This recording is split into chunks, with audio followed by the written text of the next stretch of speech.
Hello students, आज की इस वीडियो में बात करेंगे बाइनोमियल प्रोबेबिलिटी डिस्ट्रीब्यूशन। ठीक है, बाइनोमियल डिस्ट्रीब्यूशन एक्चुअली एक डिस्क्रीट डिस्ट्रीब्यूशन है, जैसा कि हमने लास्ट वीडियो में बात करी थी डिस्क्रीट रैंडम वेरिएबल और कंटिन्यूस रैंडम वेरिएबल। तो जो वेरिएबल आपका डिस्क्रीट रैंडम वेरिएबल होता है वो फॉलो करता है डिस्क्रीट प्रोबेबिलिटी डिस्ट्रीब्यूशन। तो यहाँ पर हमारे दो डिस्ट्रीब्यूशन आएंगे अपनी इस सिलेबस के अंदर। तो बाइनोमियल प्रोबेबिलिटी डिस्ट्रीब्यूशन, एक आएगा आपका पॉइसन प्रोबेबिलिटी डिस्ट्रीब्यूशन। ठीक है, तो ये दोनों ही डिस्ट्रीब्यूशन जो है आपके डिस्क्रीट डिस्ट्रीब्यूशन है। तो आज की इस वीडियो में कवर करेंगे बाइनोमियल प्रोबेबिलिटी डिस्ट्रीब्यूशन। तो बाइनोमियल प्रोबेबिलिटी डिस्ट्रीब्यूशन होता क्या है, क्या इसका प्रोबेबिलिटी डिस्ट्रीब्यूशन फंक्शन होता है, क्या कैसे हम प्रोबेबिलिटीज निकालेंगे, किस तरह से हम किसी भी डेटा को फिट करेंगे बाइनोमियल डिस्ट्रीब्यूशन के अंदर, और हम बात करेंगे मीन एंड वेरिएंस की। बाइनोमियल डिस्ट्रीब्यूशन का मीन वेरिएंस कैसे हम निकालेंगे। ठीक है, यस, बाइनोमियल डिस्ट्रीब्यूशन में क्या होता है, हमारे पास n इंडिपेंडेंट ट्रायल्स होती है। n का मतलब क्या है कि आप किसी कॉइन को 10 बार टॉस कर रहे हो, आप किसी कॉइन को 50 बार टॉस कर रहे हो, तो वो जो n है जो है वो आपका 10 है, 50 है, तो वो n जो है इंडिपेंडेंट ट्रायल्स होगी आपके पास। x जो है नंबर ऑफ सक्सेस है। अगर आपने किसी कॉइन को सपोज 10 बार टॉस किया है तो हेड अगर आप नंबर ऑफ सक्सेस से डिनोट करते हैं तो 5 बार हेड आए इस बात की प्रोबेबिलिटी। तो ये जो x है ये आपका जो क्या है नंबर ऑफ सक्सेस है। तो 5 बार हेड आए तो x की वैल्यू क्या है हमारे पास 5 है यहाँ पर। तो P क्या है हमारे पास, probability of success in single trial. Q क्या होना चाहिए, probability of failure in single trial. इन दोनों का सम आपका 1 होना चाहिए, क्योंकि यहाँ पर दो ही पॉसिबल आउटकम है, या तो सक्सेस है या फेलियर है। बाइनोमियल डिस्ट्रीब्यूशन में दो ही तरह की बात हो रही है, या तो सक्सेस है या फेलियर है। उन दोनों की प्रोबेबिलिटी सिंगल ट्रायल में, उन दोनों की प्रोबेबिलिटी सिंगल ट्रायल में। अगर आप किसी कॉइन को थ्रो करते हैं 5 बार 10 बार, अगर आप किसी कॉइन को थ्रो करते हैं, कोई ऐसा एक्सपेरिमेंट अगर आप ले रहे हैं, तो एक कॉइन को एक बार जब आप टॉस करते हैं तो प्रोबेबिलिटी ऑफ गेटिंग हेड जो है वो आपका, अगर आप P से डिनोट कर रहे हैं तो वो सिंगल ट्रायल की बात होती है, यानी कि 1/2। अगर किसी कॉइन को 10 बार टॉस कर रहे हो तो वो 10 बार की वैल्यू जो है इसको अफेक्ट नहीं करती है P और Q को, यानी कि सिंगल ट्रायल में जो प्रोबेबिलिटी ऑफ सक्सेस है वो स्मॉल p है, जो प्रोबेबिलिटी ऑफ फेलियर है वो Q है। दोनों का सम जो है आपका क्या होना चाहिए, 1 होना चाहिए। तो अब हम निकालते हैं कि प्रोबेबिलिटीज कैसे निकालेंगे इस केस में हम बाइनोमियल डिस्ट्रीब्यूशन में। तो प्रोबेबिलिटी x = r का मतलब है r टाइम्स सक्सेस आए, इस बात की प्रोबेबिलिटी क्या है, 5 टाइम्स सक्सेस आए, 10 बार सक्सेस आए, 50 बार सक्सेस आए, इस बात की प्रोबेबिलिटी। तो ये जो r लिया है हमने, ये लिया है नंबर ऑफ सक्सेस एक तरह से। x = r, इस x की कुछ तो वैल्यू होगी ना। सपोज x की वैल्यू r है, तो जनरल हम निकाल लेते हैं r के लिए, फिर r की वैल्यू जैसे जैसे क्वेश्चन में चेंज होगी हम अपनी वैल्यूज रख देंगे। तो प्रोबेबिलिटी x = r, यानी कि probability of getting r time success is equal to क्या आएगी। अब देखो r जो है n में से r टाइम सक्सेस आए तो NCR आएगा आपके पास, इनटू प्रोबेबिलिटी ऑफ सक्सेस कितने बार, इनटू प्रोबेबिलिटी ऑफ फेलियर, ये भी कितने बार। प्रोबेबिलिटी ऑफ सक्सेस की बात करी है, कितने टाइम्स बात करी है, r टाइम्स, तो इसको हम लिख देंगे r times. Probability of failure कितने टाइम्स, r बार सक्सेस आया है, टोटल आपकी जो ट्रायल्स है वो n है, तो फेलियर आ गया आपका n - r टाइम्स। ये दोनों चीजें आपकी अलग अलग हो जाएंगी। NCR P probability of success success success कितने times, r times, into probability of failure कितने times, n - r times, that is equal to NCR। Probability of success आपने सिंगल ट्रायल में मानी है small p, small p into small p into small p into small p कितने times, r times. तो मैंने क्या किया, उसकी बात r कर। ऐसे ही प्रोबेबिलिटी ऑफ फेलियर को आपने Q से डिनोट किया है, तो Q⁻⁴ कितने टाइम्स, n - r टाइम्स, तो n - r हो जाएगी। तो ये आपको बाइनोमियल डिस्ट्रीब्यूशन का जो है एक प्रोबेबिलिटी डिस्ट्रीब्यूशन फंक्शन मिल गया। P(x(r) = NCR Q⁻n - r P⁻r, ये आपका बाइनोमियल डिस्ट्रीब्यूशन आ गया। इसको आप सिंपली PR से भी लिख सकते हैं, डिनोट कर सकते हैं। PR का मतलब भी यही है, probability of getting r time success. PR का भी क्या मतलब है, probability of getting r time success is equal to NCR, r क्या है again times of success, Q⁻n - r P⁻r। P क्या है यहाँ पर सिंगल ट्रायल में प्रोबेबिलिटी ऑफ सक्सेस, Q क्या है सिंगल ट्रायल में प्रोबेबिलिटी ऑफ फेलियर। तो NCR ये बन गया आपके पास, ये आपका प्रोबेबिलिटी डिस्ट्रीब्यूशन फंक्शन आ गया। इसी के अकॉर्डिंग आपकी प्रोबेबिलिटीज निकलेंगी बाइनोमियल डिस्ट्रीब्यूशन में, इसी के अकॉर्डिंग आपका मीन निकलेगा, वेरिएंस निकलेगा, जितने भी क्वेश्चंस होंगे वो इसी के अकॉर्डिंग आपके सॉल्व होंगे। अब एक बात आती है इसमें रिकरेंस फॉर्मूले की। अच्छा, सबसे पहले तो इसमें देख लेते हैं होना क्या क्या चाहिए। ये जो आपके बेटे जो इंडिपेंडेंट ट्रायल की बात करी ना हमने, all trial should be independent होना चाहिए।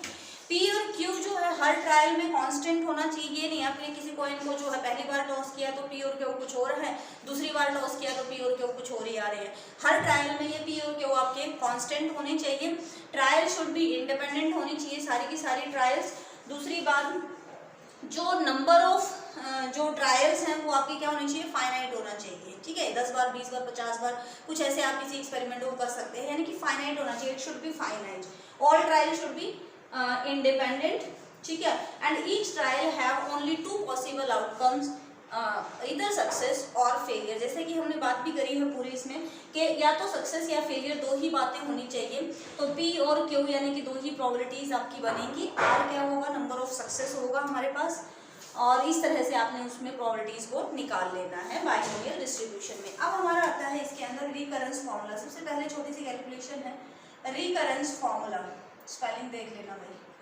रिकरेंस फॉर्मूला, रिकरेंस फॉर्मूला क्या होता है कि अगर आपको suppose probability x is equal to 0 पता है, तो probability x is equal to 1, p1, p2, p3, p4, p5, ये सारी चीजें आप कैसे निकालेंगे, कैसा फॉर्मूला आपके पास आ जाना चाहिए।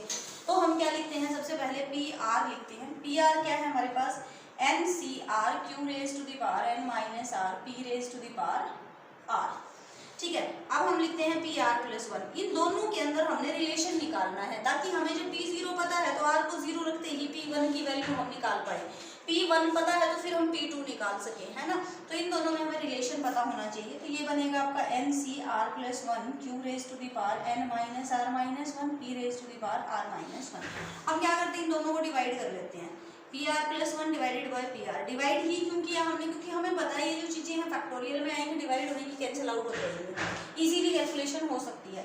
तो ये डिवाइडेड बाई ये डिवाइडेड बाई ये, यानी कि N C R plus 1 Q raise to the power N minus R plus 1 P raise to the power R minus 1 divided by N C R Q raise to the power N minus R P raise to the power R. P raise to the power R से P raise to power R cut गया, Q की power N minus R से Q की power N minus R minus 1 है भैया। ठीक है, हाँ जी। बाकी इसको हम ब्रेक कर लेते हैं, इसको हम ब्रेक कर लेते हैं। P upon Q.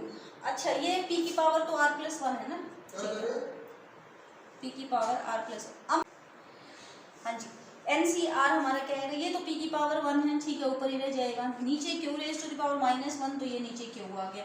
NCR plus 1 को हम ब्रेक कर लेते हैं, N factorial divided by R plus 1 factorial into, हाँ जी, क्या बनेगा, N minus R minus one factorial divided by ये नीचे क्या बनेगा, ये जो क्यू है हम नीचे ही लिख लेते हैं भाई इसको। यस, एनसीआर का मतलब n factorial divided by r factorial into n minus R factorial. इनमें से जो बड़ी वैल्यू है उसको आप ब्रेक कर देते हैं। n फैक्टोरियल से तो n फैक्टोरियल कट गया, ये जैसे r प्लस 1 फैक्टोरियल है, इसको आप ब्रेक करेंगे r plus 1 into R factorial से r फैक्टोरियल कट जाएगा, तो मैंने इसको यहीं पर लिख दिया। इससे ये कट गया, r plus 1 as it is रह गया। n माइनस आर माइनस 1 छोटी टर्म है, n माइनस आर बड़ी टर्म है, तो इसको हम ब्रेक कर लेते हैं, n minus R into n minus R minus 1 factorial. ये आपका कैंसिल आउट हो गया। इनको आप जैसे ही पलट देंगे तो ये वैल्यू क्या आ जाएगी, ये वाली वैल्यू जो आपके ऊपर चली जाएगी, यानी कि ये बनेगा n minus R divided by r plus 1 into P divided by Q. तो ये वैल्यू किसकी आई है बच्चे, P R plus 1 divided by P R की वैल्यू आई है। क्रॉस मल्टीप्लाई जैसे भी करो, या फिर हम क्या करते हैं, पी आर प्लस 1 को इधर रख लेते हैं और पी आर को उधर ले जाते हैं, तो ये बना n minus R divided by R plus 1 P divided by Q into P R. R की वैल्यू जैसे ही रखेंगे, पी और क्यू आपके क्वेश्चन में नोन होगा, ठीक है। आर की वैल्यू आप जैसे ही रखेंगे 0, तो पी 0 भी आपको नोन होगा, पी 0 नोन है, पी और क्यू नोन है। आर की वैल्यू 0 रखते ही पी 1 आ जाएगा, आर की वैल्यू 1 रखते ही पी 2 आ जाएगा, आर की वैल्यू 2 रखते ही पी 3 आ जाएगा। इस तरह से आप रिकरेंस फॉर्मूला, ये बन गया आपका recurrence formula for binomial distribution, right. इसके बाद हम निकालते हैं मीन। मीन कैसे निकालेंगे भाई, इसके अंदर आ जाओ। मीन का जैसे कि कल हमने लास्ट वीडियो में हमने फॉर्मूला पढ़ा था, क्या था आपके पास, डिस्क्रीट प्रोबेबिलिटी डिस्ट्रीब्यूशन जब भी है तो हम क्या करते हैं, समीशन करते हैं। हमारा जो मीन म्यू होता है that is denoted by mu and is defined as sigma. यहाँ पर आप आर से मल्टीप्लाई कर देते हो पी आर को, and R going from zero से एन या इन्फिनिटी, जीरो से इन्फिनिटी एक तरह से, ठीक है। नहीं, यहाँ पर तो एन तक जाएगा ना, एन तक है टोटल जो आपका है, एक तरह से आर की वैल्यू जीरो से लेके एन तक जाएगी, ठीक है बिल्कुल। आर को पी आर से आपने मल्टीप्लाई किया है, पी आर की वैल्यू रख देते हैं, तो सिग्मा आर, पी आर की वैल्यू है N C R Q raise to the power N minus R P raise to the power R, and R going from zero to N, ठीक है। तो अब हम क्या करते हैं, समीशन को रन करा देते हैं। जैसे ही आप r की वैल्यू जीरो रखेंगे तो ये जीरो हो जाएगा, पूरी टर्म जीरो हो गई। r की वैल्यू 1 रखते हैं तो nc1 into nc1 Q raise to the power n minus 1 p raise to the power, r को आपने क्या रखा है 1 प्लस, नेक्स्ट आपने r को क्या रख दिया 2 रख दिया, nc2 Q raise to the power n minus 2 p raise to the power 2, next आपने क्या रख दिया 3 रख दिया, nc3 Q raise to the power n minus 3 p raise to the power 3 plus plus up to so on, ठीक है जी।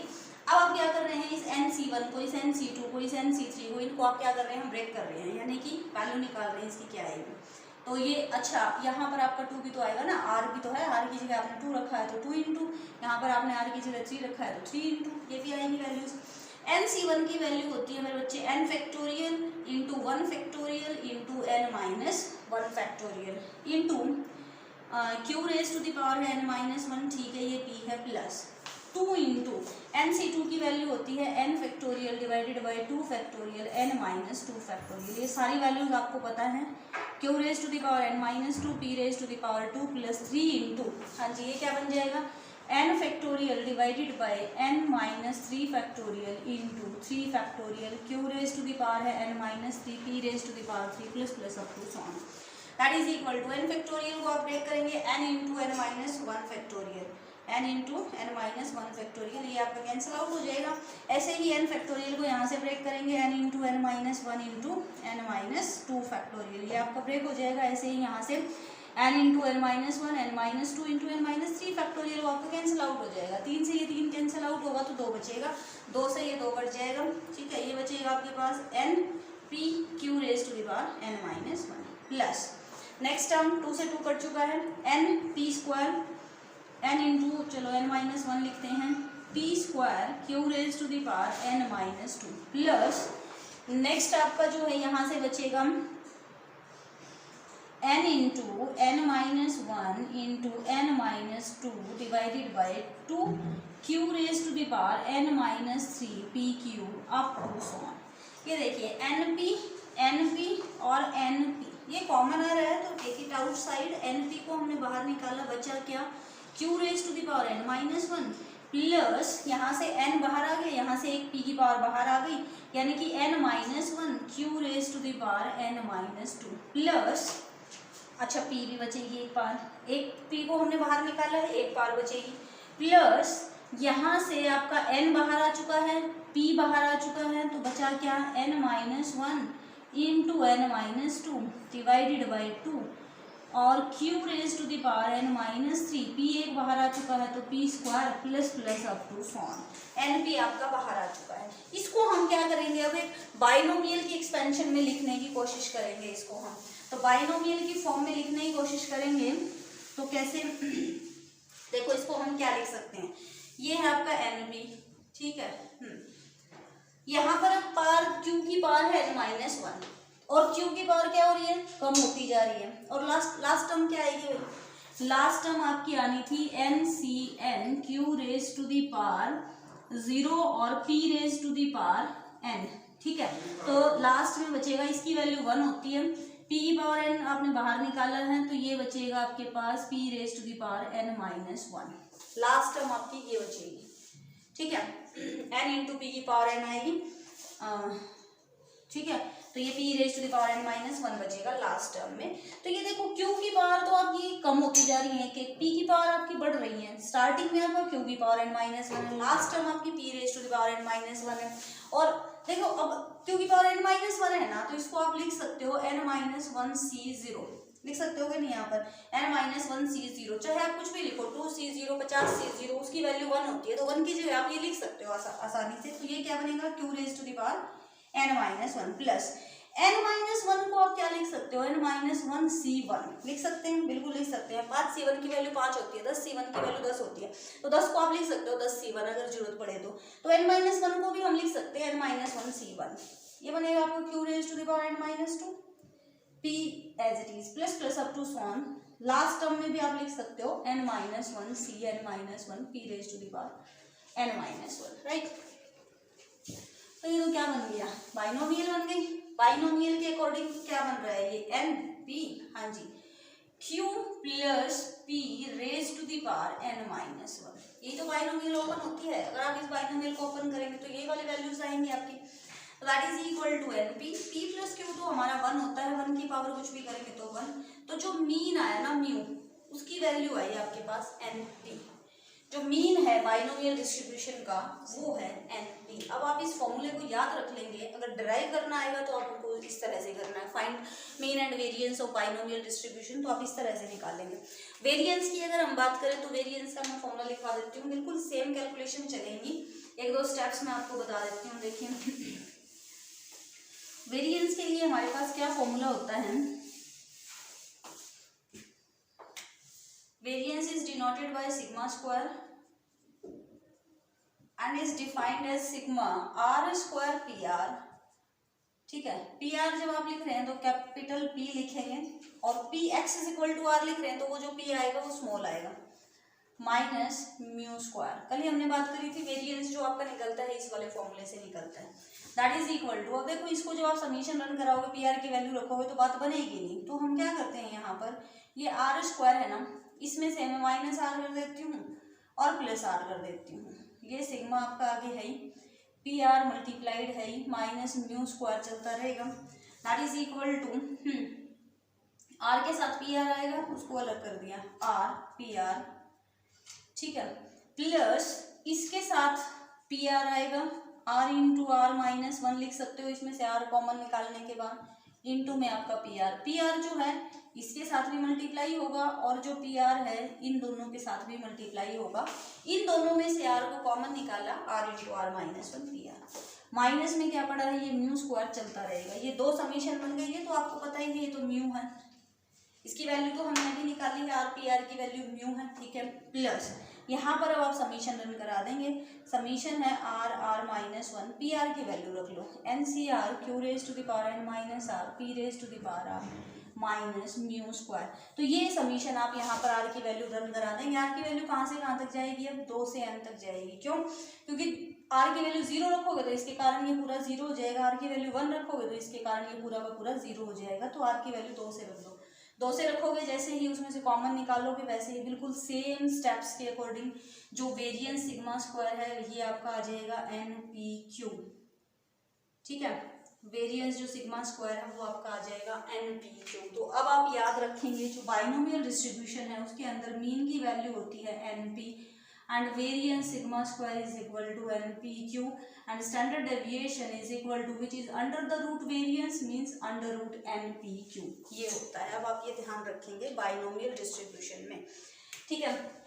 कुछ questions कर लेते हैं इसके बाइनोमियल डिस्ट्रीब्यूशन से रिलेटेड। ये क्वेश्चन है, out of 800 families with 4 children each how many families would be expected to have, first part है आपका 2 boys and 2 girls, second part at least 1 boy, third part no girl और fourth part at most 2 girls, assuming equal probability 4 boys and girls. अब देखिए इसमें निकालना क्या है आपने, how many families would be expected to have, how many families निकालना है, इनकी प्रोबेबिलिटीज तो निकालनी नहीं है, लेकिन वो जो प्रोबेबिलिटीज को अगर आप 800 से मल्टीप्लाई कर दोगे तो आपका जो है हाउ मेनी फैमिलीज आ जाएंगे। तो अब प्रोबेबिलिटी निकलेंगी कहाँ से, क्योंकि दो ही आउटकम्स है, या तो बॉयज या फिर गर्ल। तो आपके पास यानी कि जो डिस्ट्रीब्यूशन लगेगा वो बाइनोमियल डिस्ट्रीब्यूशन लगेगा, ठीक है। तो यहाँ पर अब उसने कह भी दिया यहाँ पर assume equal probability for boys and girl. तो ठीक है, सॉल्यूशन करते हैं इसका। Let P is equal to probability having, मान लेते हैं P जो है आपके पास क्या है, प्रोबेबिलिटी हैविंग बॉय, Q जो है that is equal to probability having girl. अब उसने कहा दोनों की प्रोबेबिलिटी सेम है तो दोनों की प्रोबेबिलिटी हाफ हाफ हो जाएगी, इस बात में कोई डाउट नहीं है। P is equal to half हो जाएगा, Q is equal to half हो जाएगा, ठीक है। अब आपने क्या करना है, एक्सपेक्टेड नंबर ऑफ फैमिलीज निकालनी है। n की वैल्यू क्या रहेगी, यहाँ पर कितने हैं, चिल्ड्रन कितने हैं आपके पास, 4 हैं, तो n इज इक्वल टू 4 हो गया हमारे पास, ठीक है। अब जो कैपिटल N है, यहाँ पर अब कैपिटल N है आपका 800, जिसको हम मल्टीप्लाई करेंगे तो हमारे पास हाउ मेनी फैमिलीज आएंगी, ठीक है।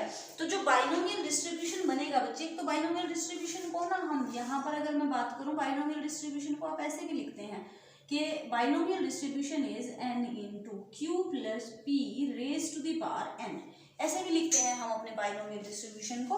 तो n की वैल्यू जो भी होगी हमारे पास, p और q की वैल्यू जो भी होगी और n की जो भी वैल्यूज होंगे अपने क्वेश्चन के अकॉर्डिंग जैसे ही रखेंगे तो हमारा बाइनोमियल डिस्ट्रीब्यूशन आ जाएगा। तो इस क्वेश्चन में भी हमारा जो बाइनोमियल डिस्ट्रीब्यूशन है, binomial distribution is equal to 800 into half plus half raise to the power 4, ठीक है। अब इसको ओपन करने की जरूरत नहीं है, बाइनोमियल डिस्ट्रीब्यूशन आ गया, इसको लिखने की भी यहाँ पर हमें कोई जरूरत है नहीं खास। तो अब हमें क्या चाहिए, देखो how many families would be expected to have 2 boys and 2 girls. अब 2 बॉयज एंड 2 गर्ल्स यानी कि आपको एक तरह से प्रोबेबिलिटी अगर मैं निकालूं, यहाँ पर 4 चिल्ड्रन में से 2 बॉयज हों और 2 गर्ल्स हों, तो प्रोबेबिलिटी क्या निकलेगी यहाँ से, या फिर सीधा निकाल लेते हैं एक्सपेक्टेड, यहाँ लिखेंगे आप expected number of families having 2 boys and 2 girls is equal to, यहाँ पर आपने क्या करना है, क्योंकि आपने लिखा एक्सपेक्टेड नंबर ऑफ फैमिलीज, तो आप क्या करेंगे उसको 800 से किसको मल्टीप्लाई कर देंगे, आप प्रोबेबिलिटी को। अब प्रोबेबिलिटी निकालनी है तो प्रोबेबिलिटी क्या है हमारे पास, 2 बॉयज है तो 4c2 into probability of having boy यानी कि 1/2 रेज टू द पावर कितनी 2 into probability of into Q की प्रोबेबिलिटी क्या आ जाएगी 4 - 2 यानी कि 2, तो that is equal to 800 into 4c2 कितना आएगा भाई 4 factorial divided by 2 factorial into 2 factorial यानी कि ये आ गया आपके पास 6 इंटू 1/4 इंटू 1/4, ये जो भी वैल्यू आएगी आपके पास ये आंसर आ जाएगा आपके पास 300।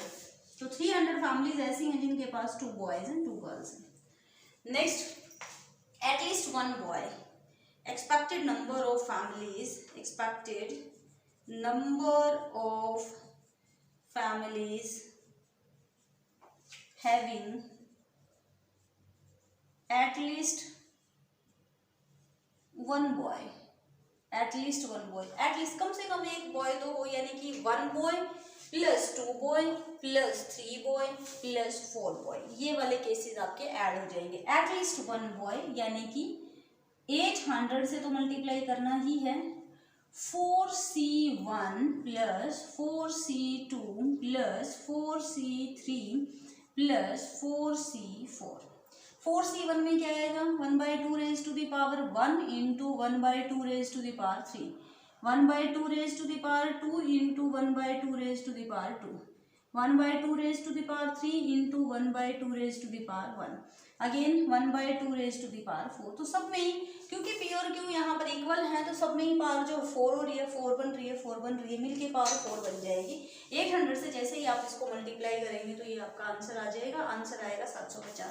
750 फैमिलीज ऐसी हैं जिनके पास कम से कम एक बॉय है, कम से कम एक बॉय, ठीक है। नेक्स्ट आ गया no girl.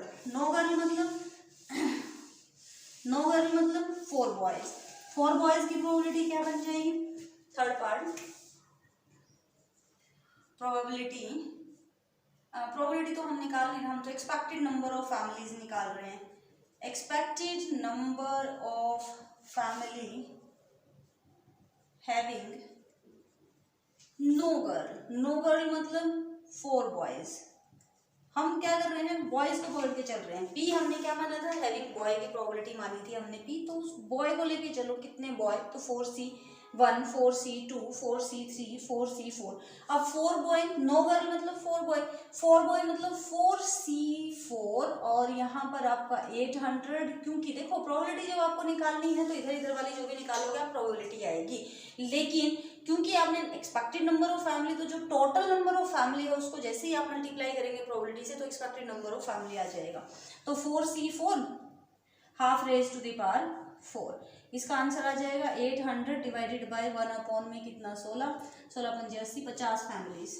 Fourth part, at most 2 girl, eight most 2 girl, ज्यादा से ज्यादा 2 गर्ल्स होनी चाहिए। ज्यादा से ज्यादा 2 गर्ल्स मतलब या तो 2 गर्ल्स या 1 गर्ल या 0 गर्ल, तो इसको बॉयज में कन्वर्ट करो। Expected number of families, expected number of families